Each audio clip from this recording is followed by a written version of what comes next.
Is Jalen Carter about to become the highest-paid interior defensive lineman in NFL history? Because right now, the Philadelphia Eagles are sitting on a ticking time bomb. And if they don't handle this the right way, this could blow up in their faces before the 2026 season even kicks off.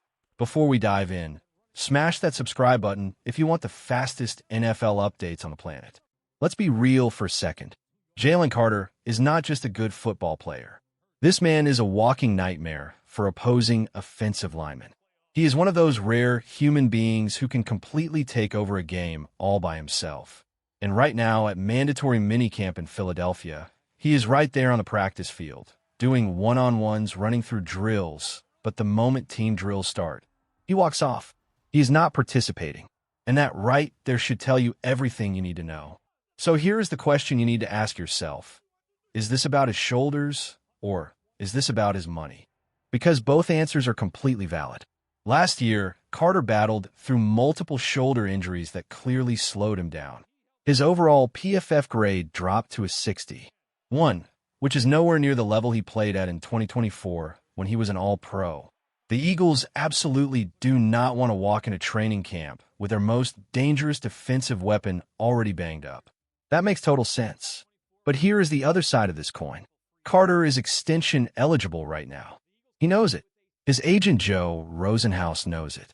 And they also know that if Carter goes out in 2026 and absolutely dominates, which he is fully capable of doing, he is going to make Chris Jones $31. $75 million per year deal look like a bargain. Why would you sign for less money today when you can prove your worth one more time and get paid even more after the season? Head coach Nick Sirianni was asked directly today why Carter is skipping team drills. And what did Sirianni say? Nothing specific. He completely dodged the question. He did not reveal whether it was health-related or contract-related.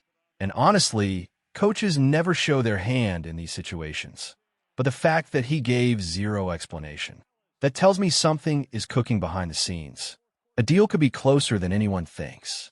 But wait until you hear just how much money we are actually talking about here, because these numbers will make your jaw drop. Let's talk numbers, because this is where it gets absolutely insane. The Eagles exercised Jalen Carter's fifth-year option earlier this offseason. That gives him a $27 million cap hit in 2027. Now, that number is higher than his fellow 2023 first-round teammate, Nolan Smith, whose fifth-year option sits at $13 million. The reason Carter's is so much higher, because he was named an All-Pro. That designation changed everything for his market value. Now let's look at what other interior defensive linemen are making across the league. Jordan Davis got $26 million per year. Carter is better than Jordan Davis. Milton Williams got $26 million per year. Carter is better than Milton Williams. Dexter Lawrence is locked in at $28 million per year. Carter is younger than Dexter Lawrence and arguably just as impactful, if not more. And then there is Chris Jones at the very top of the market at $31. $75 million per year. That is the ceiling right now. But here's the wild part. If Carter signs an extension today, right now, before the season, he is probably looking at somewhere in the $28 to $30 million range. That is already massive money. But if he plays out this 2026 season, stays healthy, and puts up the kind of dominant numbers we all know he is capable of, he's going to blow past Chris Jones and set a brand new record for interior defensive linemen in NFL history. We are talking about a number that could reach $33 or $34 million per year. And here's the thing people keep sleeping on about Jalen Carter. His stats do not even tell the full story. Last year, even while dealing with those shoulder problems and missing some time, he still finished with 30 hurries, which ranks 17th among all defensive tackles. He still posted 41 total pressures, which put him in the top 10 at his position. He still had 3 sacks, 5 tackles for loss, and 12 quarterback hits. He also has this unbelievable ability to jump up and bat passes down at the line of scrimmage, which almost never shows up in a box score. And the double teams. The Eagles get so many one-on-one opportunities for their other pass rushers because opposing offenses are so scared of Carter that they dedicate extra blockers to him every single play. You cannot measure that on a stat sheet. Go back to his rookie year, 6 sacks, 8 tackles for loss, 9 quarterback hits. Then the All-Pro season, 4.5 sacks, 12 tackles for loss, 16 quarterback hits. This man has been elite since day one. And remember, if Carter had not slipped in the 2023 draft due to off-field concerns, including a speeding incident, he could have been a top 5 pick, maybe even number 1 overall. Instead, he fell all the way to pick 9, where the Eagles traded up to grab him. That is the kind of value Philadelphia got on draft night. And now they have to pay him like the star he is. Here is your comment challenge for today. Who would you rather build your franchise defense around right now? Chris Jones or Jalen Carter? Drop your answer in the comments below, and let's see where Eagles fans stand. If you think the Carter situation is the only massive storyline coming out of minicamp, hold on, because the Eagles have been putting together something special on both sides of the ball, and what is happening at wide receiver right now is something nobody saw coming. Here is a name you need to burn into your memory right now. Dantavius Wicks, wide receiver, former Green Bay Packer, and right now at Eagles minicamp, every single person who has watched this man practice is absolutely raving about him. Wicks played under Eagles offensive coordinator Shane Steichen during his time in Green Bay, so he already knows the system inside and out. That is a massive advantage heading into training camp. The Eagles liked him so much they signed him and then immediately gave him a 1-year extension worth $12 million, keeping him locked in through next year. That is a real commitment. That is the organization telling you they believe in this guy. And what exactly makes Wicks so special? For starters, his size and physicality. He brings a completely different physical element to this receiving core. He is a first-down machine. His route running is sharp and clean.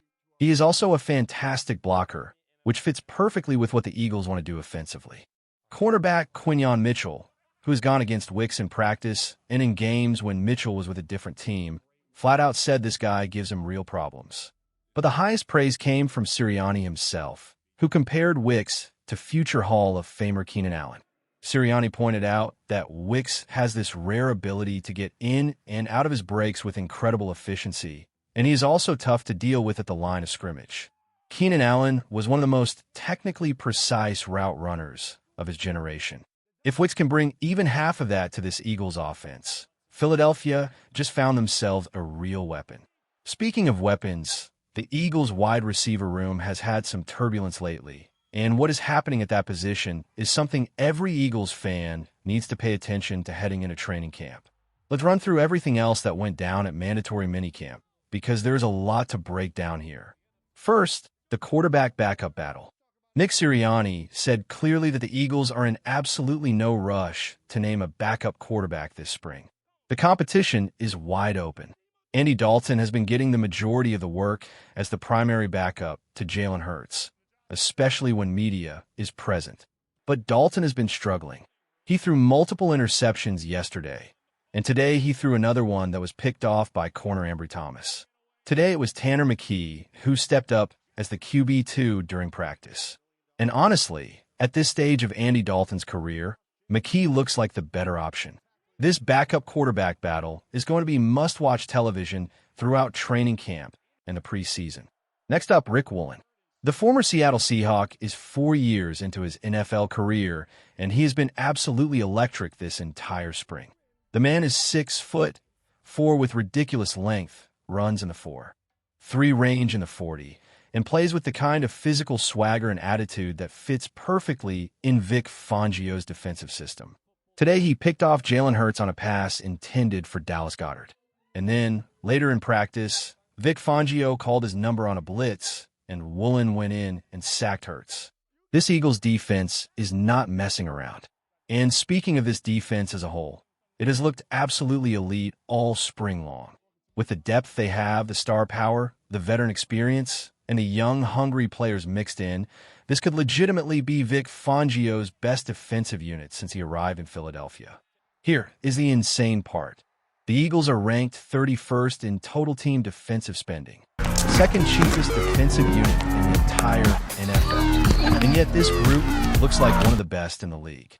That is either the most brilliant roster construction in recent memory, or it is about to be proven as fact when the real games start. Jalen Carter's situation aside, Jordan Campbell did not practice during OTAs after undergoing shoulder surgery this offseason, but he is expected to be ready for training camp. No major concerns there. Devonta Smith is now the clear-cut #1 wide receiver after A.J. Brown was traded last week. Smith was out today with an excused personal absence. But even with Smith and Lemon, who is dealing with a hamstring issue, both absent, the Eagles still put out a starting wide receiver trio of Dantavius Wicks, Marquez Brown, and Elijah Moore. All three of those guys have serious NFL experience. The depth at this position is real.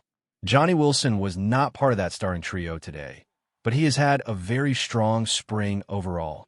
He has that hybrid tight end meets wide receiver body type that the Eagles really missed last year when it came to blocking on the outside and winning contested catches. Running back Tank Bigsby has had an absolutely phenomenal spring. His one-cut running style is a natural fit for the outside zone scheme the Eagles run. And offensive line coach Chris Cooper was fired up after practice yesterday, and today watching the Eagles break off a couple of explosive runs. Bigsby was a major part of that, and he also flashed his receiving ability with a slick one-handed catch that got everybody on the sideline going. Center Cam Jurgens is another one to watch. He had a rough 2025 season, and that is putting it nicely, as injuries derailed him and the entire interior of the Eagles' offensive line struggled badly. It affected both the run game and the passing game in a major way. But this offseason, Jurgens got stem cell treatment in Colombia to address his back issues, and he's been talking openly about how having a full and healthy offseason has made a massive difference for him physically. The Eagles need a massive bounce-back season from Jurgens if this offense is going to operate at the level everyone expects it to. And finally, national reporter Jonathan Gannon visited practice and came away with one major early takeaway. This team practices like champions. The detail and the precision and the professionalism on display throughout these sessions has been at an incredibly high level. And before anyone brings up Sirianni not calling plays, let's be clear about something. Bill Belichick did not call plays. Nick Saban did not call plays. Mike Tomlin does not call plays. John Harbaugh does not call plays. Dan Campbell does not call plays. The way you practice is the way you play. And right now, the Eagles are practicing at a championship level. The bottom line is this. The Philadelphia Eagles are heading into 2026 with one of the most talented and well-constructed rosters in the entire NFL. The Jalen Carter contract situation is the biggest domino that needs to fall, and however it lands, whether it is a deal done before the season or Carter bets on himself and cashes in after, this man is going to get paid, and he's going to earn every single dollar. The defense looks dangerous. The new additions at wide receiver look promising. The backup quarterback race is genuinely competitive. And this team is practicing with a chip on their shoulder and a hunger that is impossible to fake. The Eagles are coming, and the rest of the NFC better be ready. Drop a comment below. Should the Eagles get Jalen Carter's deal done right now, before training camp, or should they let him play it out and see what happens? Let me know what you think, and make sure you're subscribed so you do not miss a single update as we get closer to Eagles training camp.